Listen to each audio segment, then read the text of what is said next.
Hi friends, Siva Ayali சீரியல்லேருந்து சூப்பரான ஒரு விறுவிறுப்பான ஒரு ப்ரோமோ வந்திருக்கு. நம்ம அதை பற்றி தான் இந்த வீடியோக்குள்ளே பார்க்க போகிறோம். வாங்க நம்ம வீடியோக்குள்ளே போகலாம். அயலியை தான் காட்டுறாங்க. அயலி ப்ரூஸ்லியை அவங்க பிடிச்சிருந்தாங்க. அடுத்தது பார்த்தோம்னா அதிகாரிகிட்ட ஒப்படைக்கிறாங்க. அப்போ வர்மாவை பற்றி அவங்க கேட்கும்போது அவங்க சொல்கிறாங்க, நீங்கள் என்ன பண்ணனாலும் சரி தான், நான் உண்மையை சொல்ல மாட்டேன் அப்படின்றதாங்க. அடுத்து பார்த்தோம்னா அயலி சொல்கிறாங்க, இவன்ட்ட எப்படியாவது உண்மையை நம்ம வாங்கணும், அப்போ தான் எங்கள் அம்மா நிரபராதின்னு சொல்லிட்டு நான் அதாவது நிரூபிக்க முடியும் அப்படின்னு சொல்லவும், அப்போ அந்த அதிகாரி சொல்கிறாங்க, கண்டிப்பாக நடக்கும் அயலி, நீ கவலைப்படாத அப்படிங்கிறாங்க. அடுத்து இங்கே பார்த்தோம்னா இந்திராணி எல்லாருமே குடும்பத்தோட மண்டபத்துக்கு வந்துருந்தாங்க. அப்போ பொண்ணு வீட்டுக்காரங்க வரலன்னு தெரிஞ்சதுமே கபிலனோட அம்மாவும் இந்திராணியும் அதிர்ச்சி அடைகிறாங்க. உடனே பார்த்தோம்னா ஜமுனாவுக்கு ஃபோன் பண்ணுறாங்க இந்திராணி. ஆமாம், இன்னும் நீங்கள் கிளம்பலையான்னு சொல்லி கேட்கும்போது, இல்லைங்க நாங்கள் வந்துட்டு இருக்கிறோம் அப்படிங்கிறாங்க. பொய் சொல்லாதீங்க, நீங்கள் வீட்டில் இருந்தே கிளம்பல, நல்லாவே தெரியுது. நாங்கள் உங்களுக்கு முன்னாடியே நாங்கள் மண்டபத்துக்கு வந்துட்டோம், இன்னுமா நீங்கள் வராமல் இருக்கிறீங்க அப்படின்னு சொல்லவும், அப்போ கபிலனோட அம்மா ஃபோனை வாங்கி ஜமுனாவை போட்டு திட்டுறாங்க. அதாவது மாப்பிள்ளோட்டுக்காரங்க நாங்களா நீங்களானே தெரியல, கல்யாணத்துக்கு முன்னாடி இப்படிலாம் பண்ணுறீங்கன்னா கல்யாணம் முடிஞ்சதுன்னா அதுக்கப்புறமா அவ்வளோதான் போலுக்கு அப்படின்னு சொல்லிட்டு கபிலன் அம்மா திட்டிட்டு இருக்கவும் ஜமுனா சொல்றாங்க, சம்மந்தி கோவப்படாதீங்க, நாங்கள் இப்பவுமே உடனே கிளம்பி வந்துருதோன்னு சொல்லிட்டு அவங்க ஃபோனை வைக்கவும், அயலியை காணல் அப்படின்னு சொல்லிட்டு அவங்க ஜமுனா கோவத்தோடு இருக்கவும் அயலி வந்துருந்தாங்க. ஏண்டி பூ அங்கே போனேன்னா இவ்வளோ நேரமாடி ஆக போகுது அப்படின்னு சொல்லிட்டு அவங்க திட்டிகிட்டே இருக்கிறாங்க. உடனே சீக்கிரம் கிளம்புங்க அப்படிங்கவும், இல்லை சித்தி லேட் ஆகி போச்சு அப்படின்னு சொல்லிட்டு எல்லாருமே கிளம்புறாங்க. அடுத்து பார்த்தோம்னா அயலி தன்னுடைய பேக்கை எடுத்துட்டு வரவும், அப்போ செல்லம் சந்தோஷப்பட்டுட்டு இருக்கிறாங்க. என்னன்னு சொல்லி பார்த்தோம்னா, அதாவது ரித்திகாவோட எல்லா நகையும் அயலியுடைய பேக்கில் தான் எடுத்து வச்சிருக்கிறாங்க, அயலிக்கு திருட்டு பட்டம் கட்டுறதுக்காக. இங்கே பார்த்தோம்னா எல்லாருமே மண்டபத்துக்கு வந்துருந்தாங்க. வந்ததுமே அப்போ இந்திராணி அவங்க குடும்பத்தில் உள்ள எல்லாருமே வராங்க. பொண்ணு வீட்டுக்காரங்க இப்பமா வருவீங்க அப்படின்னு சொல்லிக்கிட்டு கபிலனோட அம்மா திட்டாவும், அப்போ கபிலனோட அப்பா சொல்கிறாங்க, அதான் அவங்க வந்துட்டாங்களா, எதுக்காக தேவையில்லாமல் பிரச்சனை பண்ணிட்டு இருக்கிற அப்படின்னு சொல்லும் போது, அடுத்து பார்த்தோம்னா எல்லாருமே மண்டபத்துக்குள்ளே போகிற மாதிரிக்கு இருக்கிறாங்க. அப்போ கபிலனை தான் காட்டுறாங்க. கபிலனா மாப்பிள்ளை அப்படின்னு சொல்லிட்டு அயலி கேட்கும்போது, ஆமாம் அவன் தான் மாப்பிள்ளை அப்படிங்கிறாங்க.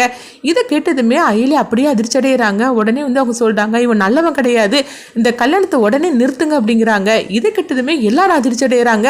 உடனே இந்திராணி கபிலனோட அம்மா எல்லாருமே கேட்டுட்டு இருக்கிறாங்க, இங்க பாரு, தேவையில்லாம என் மகன் மேல நீ பழி சுமத்திட்டு இருக்கிறியா, என் மகனை பத்தி உனக்கு என்ன தெரியும் அப்படின்னு சொல்லி கேட்கவும், அப்போ உடனே அயலி கபிலனை பார்த்து கேட்குறாங்க, இங்க பாரு, நீ எப்படிப்பட்டவனு எனக்கு தெரியும், உண்மையிலேயே நீ என்ன நடந்துச்சு, நீ யாருன்னு உண்மையை சொல்லு அப்படிங்கவும், அப்போ இந்திராணி சொல்றாங்க, இங்க பாரு அயலி, நீ ரொம்ப ஓவரா போயிட்டு இருக்கிற அப்படிங்கும் போது, இல்ல என் தங்கச்சியோட வாழ்க்கையை இவங்கிட்ட இருந்து நான் காப்பாத்துறதுக்காக தான் நான் பேசிட்டு இருக்கிறேன் அப்படிங்கவும், இது கிட்டதுமே ஜமுனாவும் செல்லம்மாவும் கோவத்தோட அயலியை போட்டு திட்ட ஆரம்பிச்சிருந்தாங்க.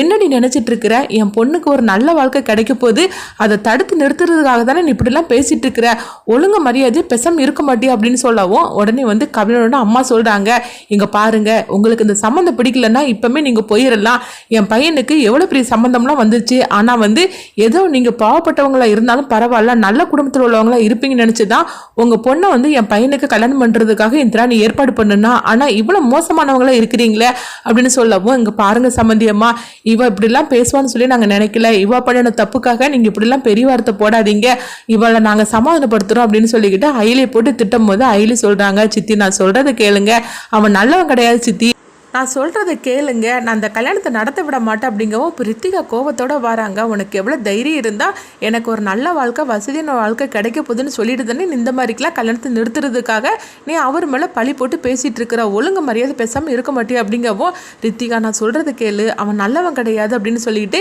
எவ்வளவோ அயலி எடுத்து சொல்லிட்டு இருக்கிறாங்க. அப்போ இந்திராணி அவங்க கபிலன்ட்டு விசாரிக்கிறாங்க, என்ன கபிலா இவ சொல்கிறதெல்லாம் உண்மையா அப்படின்னு சொல்லி கேட்கும்போது, உனக்கு எப்படி இவ்வளோ தெரியும் அப்படின்னு சொல்லி கேட்கவும், இப்போ அயலி சொல்கிறாங்க, காலேஜில் நாங்கள் எல்லாரும் ஒன்றா தான் படித்தோம் அப்படின்னு சொல்லவும், இதை கேட்டதுமே கபிலன்னு சொல்கிறாங்க, ஆமாக்கா இவ சொல்கிறது உண்மைதான், இவ என்னை லவ் பண்ணுனா நான் இவளை கல்யாணம் பண்ணிக்க மாட்டேன்னு சொன்னேன், அதனால தான் இந்த மாதிரிலாம் அவள் பேசிகிட்டு இருக்கிறா அப்படின்னு சொல்லவும், இது கேட்டதுமே அயலி அதிர்ச்சி அடைகிறாங்க, என்னடா நீ பேசிகிட்டு இருக்கிற, நான் உன்னை லவ் பண்ணனான்னு சொல்லி கேட்கும்போது, ஆமாக்கா இவள் லவ் பண்ணுனா என்னையே அப்படின்னு சொல்லவும், இது கேட்டதுமே ரித்திகா ஜமுனா செல்லம்மா எல்லாரும் இன்னும் அதிர்ச்சி அடைகிறாங்க.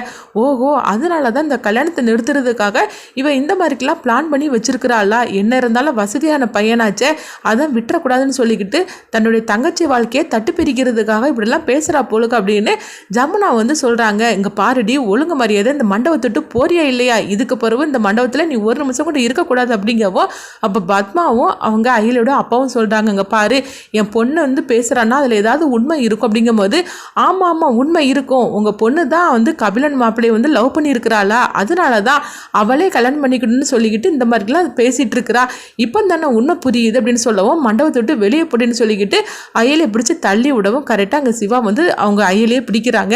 உடனே வந்து அயலியை நிமிர்ந்து பார்க்கும்போது சிவா வந்துருந்தாங்க. வந்துட்டானா இவன் எப்போ பார்த்தாலும் கரெக்டாக வந்துருவான் அந்த நேரத்துக்குலாம் அப்படின்னு ஜமுனாவும் செல்லம்மாவும் திட்டவும் அடுத்து பார்த்தோம்னா சிவா வந்து சொல்கிறாங்க, இவனை பற்றின ஆதாரம் என்கிட்ட இருக்கு அப்படின்னு சொல்லிக்கிட்டு பார்த்தோம்னா கபிலன் வந்து சில பெண்களோட வந்து இருந்த ஃபோட்டோ எல்லாத்தையும் வந்து அவங்க காட்டுறாங்க. இதை பார்த்ததுமே இந்திராணியும் கபிலனும் அதிர்ச்சி அடைகிறாங்க. அப்போ கபிலன் சொல்கிறாங்க, இங்கே பாரு இந்திராணி, என் பையன் மேலே இவங்கெல்லாம் அபாண்டமாக பழி சுமத்திட்டு இருக்கிறாங்க, இந்த ஃபோட்டோ பார்த்து நீ நம்பிராத, இவங்க பொய் சொல்கிறாங்க. அப்படிங்கும் போது உடனே இந்திராணி அவங்க கபிலனை அழைச்சி கேட்குறாங்க, இந்த ஃபோட்டோக்கு நீ என்ன பதில் சொல்கிற அப்படிங்கும் போது, அக்கா இந்த ஃபோட்டோவில் இருக்கிறதுலாம் நான் உண்மைதான்க்கா, ஆனால் இப்போ நான் நல்லவனா திருந்திட்டாங்க்கா, இது நான் காலேஜ் படிக்கும் போது நான் அந்த வயசு கொள்ளாரெலாம் இந்த மாதிரிலாம் நான் பண்ணிட்டேன், ஆனால் இப்போ நான் அப்படிலாம் கிடையாதுக்கா அப்படின்னு சொல்லவும் அப்போ கபிலனோட அம்மா சொல்கிறாங்க, போருமா என் பையன் எவ்வளோ நல்லவங்கன்னு இப்போ நிரூபிச்சிட்டான், இப்போ என்ன பண்ண போறீங்க, இந்த ஃபோட்டோலாம் வச்சு நீ இந்த கல்யாணத்தை நிறுத்தலான்னு சொல்லிட்டு வந்திருக்கிறியா என்ன அப்படின்னு சொல்லி கேட்கவும் அப்போ வந்து ஜமுனா சொல்கிறாங்க, இங்கே பாருங்க நாங்கள் வந்து இப்போமும் நான் என் மாப்பிள்ளையை நம்புகிறேன், அதாவது கபிலனை நம்புகிறேன், கபிலனுக்கும் ரித்தியாவுக்கும் கல்யாணம் நடக்கட்டும், இந்த ஃபோட்டோவை பார்த்தனால நான் உடனே வந்து மாப்பிள்ளை மேலே எந்த தப்பான ஒரு எண்ணமும் எனக்கு தோணாது, நான் வந்து இப்போ சொல்லவும் மாட்டேன், அதனால ரித்தியாவுக்கும் கபிலனுக்கும் கல்யாணம் நடக்கட்டும் அப்படின்னு சொல்லவும் ஒழுங்கு மரியாதையா இவனை அழைச்சிட்டு இந்த ஃபோட்டோவை எடுத்துக்கிட்டு நீங்கள் வந்து போயிரு அப்படின்னு சொல்லவும் அப்போ வந்து அயலி வந்து சொல்கிறாங்க பத்மா கிட்ட, பாட்டி நான் சொல்கிறது கேளுங்க, அவன் நல்லவன் கிடையாது பாட்டி, நான் ஆதாரத்தோடு சிவா சொன்னது பிறகும் கூட சித்தி வந்து கல்யாணத்தை நிறுத்த மாட்டேன்னு சொல்லிட்டு இருக்காங்களே, இப்போ என்ன பண்ணுறதுக்கும் எனக்கு தெரியல அப்படிங்கும் போது இப்போ பத்மா சொல்கிறாங்க, நீ எதுக்காக இவ்வளோ கஷ்டப்பட்டுட்டு இருக்கிற, அவங்க எக்கெடுக்கட்டும் போட்டு அப்படிங்கும் போது எப்படி பாட்டி விட முடியும், என் கண் எதிர்க்கவே என் தங்கச்சியோட வாழ்க்கை நாசமாயிட்டு இருக்குது, அதை நான் எப்படி நான் வந்து அதாவது பார்த்துக்கிட்டு இருக்க முடியும், நான் சொல்கிறத கேளுங்க, அந்த கல்யாணத்தை எப்படியா தடுத்து நிறுத்தணும் பாட்டி அப்படிங்கும் போது உடனே வந்து ஜமுனா சொல்கிறாங்க, அங்கே பாரு ரித்தியாவுக்கும் கபிலனுக்கும் கல்யாணம் நடக்கிற வரைக்கும் இந்த மண்டபத்துக்குள்ளேயே நீ வரக்கூடாது, ஒழுங்கு மரியாதையா இவனையும் அழைச்சிட்டு நீ வெளியே போயிரு அப்படிங்கிறாங்க. இங்க பார்த்தோம்னா இந்திராணிக்கு என்ன பண்றதுன்னே தெரியல. இந்திராணி வந்து அயலி சொல்றதுல ஏதாவது உண்மை இருக்குமோ, ஏன்னா கபிலனை பத்தி ஏற்கனவே அவங்களுக்கு ஓரளவுக்கு தெரியும் இவன் வந்து ரொம்ப நல்லவன் கிடையாது அப்படின்னு, அதனால அயலி சொல்றதுல ஏதாவது உண்மை இருக்குமோ அப்படின்னு சொல்லிக்கிட்டு அவங்க இந்திராணி வந்து அயலி சொல்றதுல உண்மை இருக்கும் அப்படின்னு சொல்லிட்டு அவங்க நம்புறாங்க. அதனால அவங்க ரொம்பவே குழப்பத்தோடு இருக்கிறாங்க. இப்போ கபிலன் வந்து எந்த மாதிரி இருக்கான்னு தெரியலையே, அவன் நல்லவனா இருக்கிறானா இல்லைன்னா ஏதாவது பிரச்சனையோட பண்ணிட்டு இருக்கானா, ஏன்னா ஏற்கனவே வந்து கபிலனை பிடிக்கணும்னு சொல்லிட்டு ஒரு டீம் வந்து அலைஞ்சிக்கிட்டே இருக்குது, அதனால இப்போ அவன் என்ன மாதிரி கேரக்டர்ல இருக்கான்னு தெரியல அப்படின்னு சொல்லிட்டு இந்திராணிக்கு ரொம்பவே குழப்பமா இருந்துட்டு இருக்கிறாங்க. இதனால அயலியை தனியாக சந்திச்சு என்ன நடந்துச்சுன்னு சொல்லி நம்ம அவங்ககிட்ட கேட்கலாமா அப்படின்னு சொல்லிட்டு இந்திராணி வந்து குழப்பத்தோடு இருக்கிறாங்க. எங்கே பார்த்தோம்னா கபிலனோட அம்மாவை தான் காட்டுறாங்க. அப்போ அவங்க இந்திராணிகிட்ட சொல்கிறாங்க, இங்கே பாரு இந்திராணி, அயலி சொல்கிறதெல்லாம் நினச்சி நீ உன் தம்பியை பற்றி நீ தப்பாக எதுவும் நினச்சிக்காத, கபிலனை பார்ப்போம்ல அப்படிலாம் கிடையாது, அவன் ரொம்பவே நல்லவனாக மாறிட்டான், அவனுக்குன்னு ஒரு வாழ்க்கையை ஏற்படுத்தி கொடுக்கறதுக்காக தானே நீ இந்த அளவுக்கு நீ கஷ்டப்பட்டு இருக்கிற, அப்படி இருக்கும்போது எங்கிருந்தோ வந்த ஒருத்தி வந்து கபிலனை பற்றி தப்பாக பேசின உடனே நீ நம்பிராத அப்படின்னு சொல்லவும் உடனே வந்து அவங்க இந்திராணி வந்து சொல்கிறாங்க, இல்லை சித்தி அதெல்லாம் ஒன்றும் இல்லை சித்தி அப்படிங்கிறாங்க. ஆனால் கடைசியில் என்ன நடக்க போகுது, ரித்தியாவுக்கும் கபிலனுக்கும் கல்யாணம் நடக்குமா, அயலி என்ன பண்ண போகிறாங்கன்னு சொல்லி பார்க்கலாம்.